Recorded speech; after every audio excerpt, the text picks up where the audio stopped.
It's the Decatur Arts Podcast, brought to you by the Decatur Area Arts Council.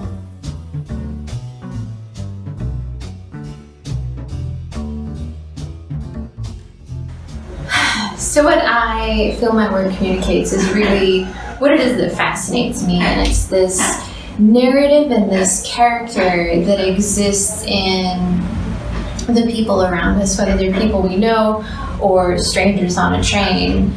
You know, traveling, as I said before, I became familiar with these people that I would never meet, and I was really drawn to sort of communicating their humanity and sort of that universal experience that we all share. You know, these moments that we spend together, even though we don't really acknowledge that we're together.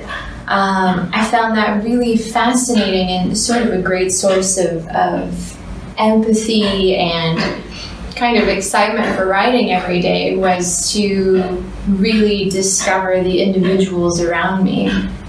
And this expanded, well, this of course applies to people that I know, but also trying to capture that, trying to find that spark of recognition, especially in the textile pieces, where the process is to break them down into the very, very bare minimum elements of explanation, of space and dimension and character and line into these 4 colors. And when I was assembling, you know, all of the little pieces, it took a long time before it started to look like the face that I knew. When you simplify down to that level, you really have to know what's important to the work, and to work in the contrast and sort of graphic, and to really pick out the elements that are most important and the color that communicates them the best. As for the other work, the paintings are very much just about capturing that moment, that space, to really create, you know, within the trains and the buses, that sense of a sterile space that can really only be captured with the different sorts of colors that you see in the world. Location has obviously been a big influence, starting with Los Angeles and really becoming a commuter, like a long distance, well, not even long distance, but you know, it'd take maybe an hour and a half to get to work every day.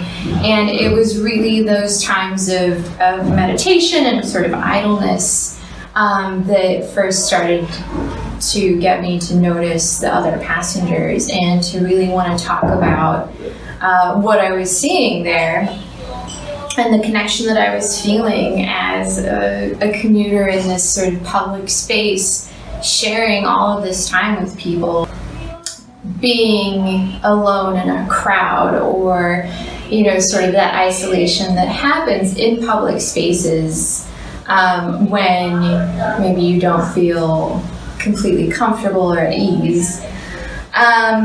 And then the latest work, which, you know, I'll talk about in a bit, is sort of the pandemic response to that.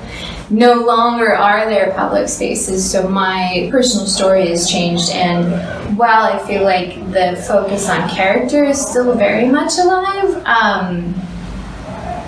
you know, it's had to change how you experience that character. So you see a few of my most current pieces behind me right now.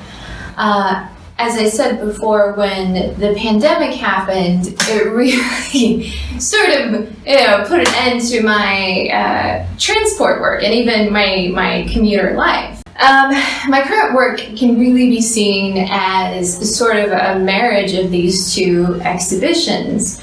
The pandemic sort of eliminated the commuter life that I had. And so then we're at home and we're in isolation, and we're having this completely new experience with our environment and the objects in our lives and our houses, the interactions with our computers and our phones. And we now have an intermediary for our communication and for our experience with our Zoom meetings and messengers and all that stuff. And so these are sort of a meeting of the two collections, in that I'm painting and I'm capturing these characters and I'm capturing these narratives, these sort of moments of interaction with object, with interaction with viewer, but they're individuals and they're photographs taken by the model themselves. And there's something in that, something that sort of feels like a collaboration with my model to sort of capture them and their experience, and do it from a distance. Do it, where it's up to them what object they're holding or how they're communicating themselves to me, and then I get to sort of zoom in and capture the energy or the spark that is sort of the character or the narrative that's playing out in that moment.